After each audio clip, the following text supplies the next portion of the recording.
சிந்து, நம்ம கடையில் வந்து ரெடிமேட் மில்லட் ப்ராடக்ட்ஸ் வந்து வாங்கி சாப்பிடும்போது அதில் உள்ள மில்லட்ஸில் உள்ள முழு சத்துக்கள் வந்து நமக்கு கிடைக்குதா, இல்லை நம்ம அப்படி வாங்கும்போது என்ன மாதிரியான ப்ராடக்ட்ஸ் வந்து செலக்ட் பண்ணி வாங்கணும் அப்படிங்கிறத பற்றி கொஞ்சம் சொல்லு. இந்த கொஸ்டினுக்கு ஆன்சர் பண்ணுறதுக்கு முன்னாடி முக்கியமான ஒரு விஷயத்தை பற்றி நீங்கள் தெரிஞ்சுக்கணும்.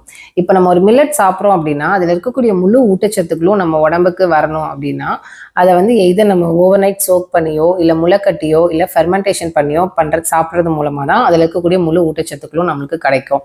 ஸோ எதனால இந்த ப்ராசஸ் பண்ணுறது மூலமாக நம்மளுக்கு முழு ஊட்டச்சத்தும் கிடைக்குது அப்படின்னு நீங்கள் கொஸ்டின் பண்ணலாம். ஸோ இப்போ மில்லட் சீட் அப்படின்றது வந்து ஒரு லிவிங் சீட். ஸோ இதை வந்து நம்ம சோக் பண்ணும்போது தண்ணி ஊற்றி சோக் பண்ணும்போது என்ன ஆகும் அப்படின்னா அந்த சீடில் இருக்கக்கூடிய என்சைம் ஆக்டிவேட் ஆக ஆரம்பிக்கும். எதனால அப்படின்னா இப்போ அந்த சீடுக்கு நினச்சிக்கும், ஓகே இப்போ நம்ம வளர்றதுக்கு தேவையான என்விரான்மெண்ட் உருவாயிருச்சு, நம்மளுக்கு தண்ணி கிடச்சிருச்சு, இப்போ நம்ம வளர போகிறோம் அப்படின்னு நினச்சிட்டு அது என்சைம் அதில் நேச்சுரலாக ப்ரெசென்ட் ஆகிருக்கக்கூடிய என்சைமை ஆக்டிவேட் பண்ணும். எதுக்காக இந்த என்சைம் ஆக்டிவேட் ஆகுது அப்படின்னா மில்லட்ஸில் இருக்கக்கூடிய நியூட்ரியன்ஸ், அதாவது மினரல்ஸ், இது எல்லாத்தையுமே ஆன்டி நியூட்ரியன்ஸ் அப்படின்னு சொல்லக்கூடிய ஃபைட்டேட், ஆக்சலேட், டேனின்ஸ், இது எல்லாமே அந்த நியூட்ரியன்ஸ் மினரல்ஸ் எல்லாத்தையும் டைட்டாக வந்து பிடிச்சு வச்சிருக்கும், பைண்ட் பண்ணி வச்சிருக்கும். இப்போ இந்த மில்லட் வளரணும் அப்படின்னா அதுக்கு தேவையான ஊட்டச்சத்தை அந்த சீட்ல இருந்து தான் அது எடுத்து வளரணும்.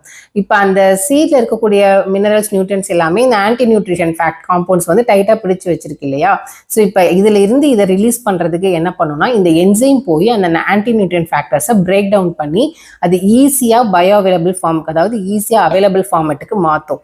ஸோ இப்போ அந்த சீடு வளர்றதுக்கு தேவையான ஊட்டச்சத்துக்கள் எல்லாமே அந்த ஆன்டி நியூட்ரிஷன் ஃபேக்டர்ஸ்லேருந்து பிரிஞ்சு ஈஸியான ஃபார்மேட்டுக்கு, பயோ அவைலபிள் ஃபார்மேட்டுக்கு மாறிடுச்சு. ஸோ இந்த மாதிரி பயோ அவைலபிள் ஃபார்மேட்டில் இருக்கக்கூடிய மில்லட்ஸை நம்ம கன்சியூம் பண்ணும்போது தான் நம்ம உடம்புமே அந்த ஊட்டச்சத்துக்கள் முழுசாக அப்சர்வ் பண்ணி அந்த சத்துக்கள்லாம் நம்மளுக்கு கிடைக்கும்.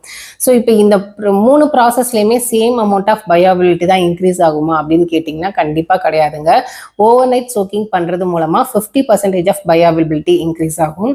இதுவே நீங்கள் முளைக்கட்டி பண்ணுறீங்க அப்படின்னா அதில் 90% வந்து பயோஅவைலபிலிட்டி இன்க்ரீஸ் பண்ணும். இதுவே ஃபெர்மெண்டேஷன் ப்ராசஸ் பண்ணும்போது 95%க்கும் அதிகமான பயோஅவைலபிலிட்டியை நம்மளால இன்க்ரீஸ் பண்ண முடியும்.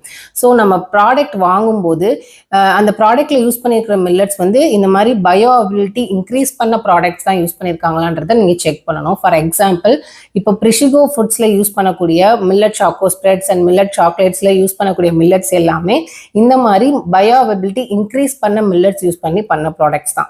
So next time millet product வாங்கும்போது செக் பண்ணி வாங்குங்க.